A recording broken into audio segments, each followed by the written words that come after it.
much laid in front of the train trying to get them not to break the bank. Not unlike a little bit like we're doing with Dak today. And, trying to get him to understand that, hey, you're going to earn a lot in sponsorships, you got no state taxes, you're going to be just fine.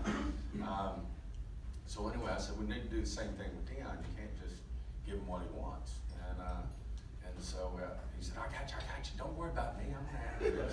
I know you're going to handle it, Nitty. So, well, I'm sitting in there and I'm kind of penciling around on the numbers, trying to think about some other ways we might could do things, what he might be looking for.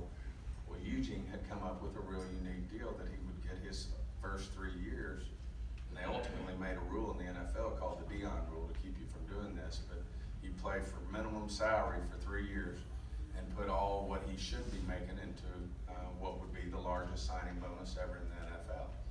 And he said, Jerry, this is cap savings all the way, and then you jump up to a bigger number.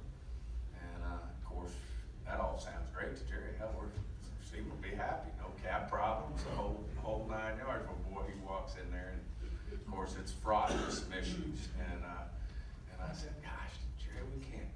He said, why don't you go back at him with this? He looks over at me, go back at him. I've already shaken his hand. He goes, I'm not gonna go back on my word. And I said, well, we can't do this. Troy and Emmett and Michael are gonna be peed off. And he said, so we're back and forth. And he said, I don't know what you want me to say. I've done this thing. I said, I'm going back in there, and I just wanted to run it by you, but I said, I grabbed him and he said, you can't go back in there. We've got some work to do here. And he said, there's no work left to be done. What are you going to do? Hit me?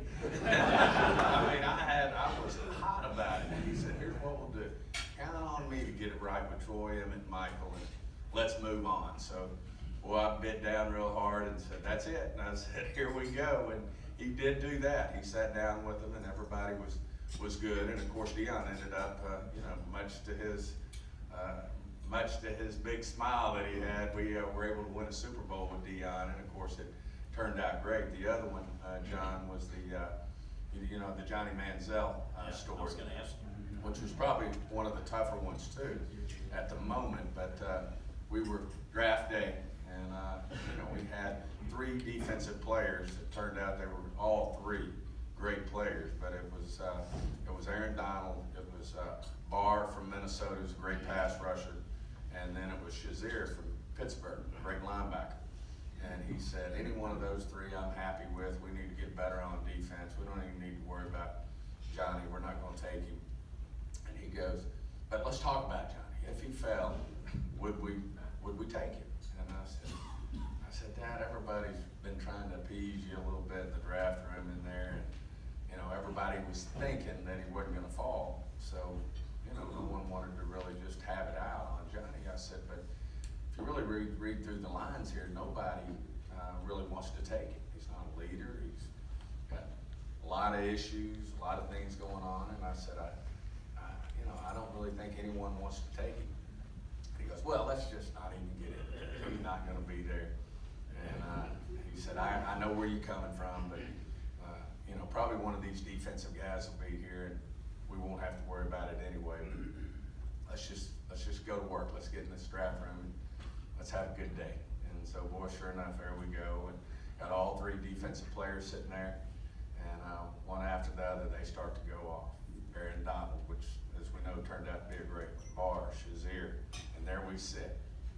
Johnny Manziel and Zach Martin. And of course, you can hear a pin drop. All of a sudden, I start looking around the room. Every scout, every coach starts. No one's looking up.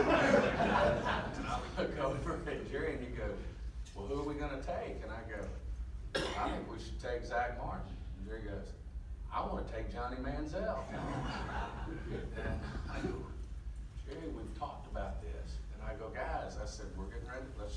Let's just go around the room then, boy. No one. Finally, Will spoke up. He was like, Jerry, Stephen's right. He's got a ton of issues. Why didn't this come up? We got him up here on our board. Why didn't we just take him off? Which was a damn good point. But so there we went. And no one would take up for me. Then Jason reluctantly raised his head and said, oh, Jerry, I just don't think he's what we want around here. He's not a leader.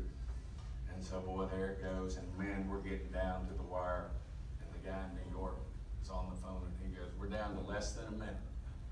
And he goes, I've got both cards sitting here. And he goes, are you serious? We got a chance to get a franchise quarterback, and we're gonna pass for a guard, Zach Martin. So that's what we need to do. And he goes, turn it in. And I go, Zach Martin? And he goes, I guess. I said, okay, turn it in. Wait. He looked at me, he just stared me down. I said, yeah. I said, let's go, Zach Martin. We'll be glad we did this. So when we turn it in, man, I'm sitting right beside him. And I mean, everybody's still staring straight at me. Usually we turn in a card, everybody's high-fiving. Yeah, we got our guy, get your guy on the phone. Someone whispers, get Zach on the phone. And he slaps me on the leg. And he goes, Steven, how do you think I had success? This type of success. Made some money. I got to buy the Dallas Cowboys. It damn sure wasn't making middle-of-the-road decisions like taking an offensive guard. All you're ever going to be is average.